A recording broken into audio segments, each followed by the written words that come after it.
हे 4 दिवस उष्णतेची लाट, मान्सून बाबतही आली खुश खबर। राज्यात उष्णतेचा तडाखा वाढला आहे। आता पुढील काही दिवस अजूनच त्रासदायक ठरणार आहेत। पण याच दरम्यान मान्सून बाबत एक दिलासादायक बातमीही समोर आली आहे। मंडळी, हवामान विभागाने मध्य महाराष्ट्र आणि मराठवाड्यासाठी पुढील 3 ते 4 दिवस उष्णतेच्या लाटेचा इशारा दिलाय। तापमान मोठ्या प्रमाणावर वाढणार असून नागरिकांनी विशेष काळजी घेण्याचं आवाहन करण्यात आलंय। दरम्यान बंगालच्या उपसागरात कमी दाबाचे क्षेत्र सक्रिय झालं आहे। त्याचा परिणाम महाराष्ट्रावरही जाणवू लागलाय। त्यामुळे काही भागात मेघगर्जनेसह वादळी वारे आणि हलक्या पावसाची शक्यता व्यक्त करण्यात आली आहे। आणि यामध्ये एक मोठी खुशखबर समोर आली आहे। नैऋत्य मान्सूनच्या प्रगतीसाठी पोषक वातावरण तयार होत असून येत्या आठवड्याच्या अखेरीस मान्सून अंदमानमध्ये दाखल होण्याची शक्यता आहे। तसेच तामिळनाडू, केरळ आणि कर्नाटक या राज्यांमध्ये पुढील 4 ते 5 दिवस पावसाचा इशारा देण्यात आला आहे।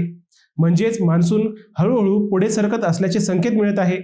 मंडळी, एकीकडे उष्णतेची लाट तर दुसरीकडे मान्सूनची चाहूल, यामुळे येणारे काही दिवस हवामानाच्या दृष्टीने अत्यंत महत्त्वाचे ठरणार आहेत।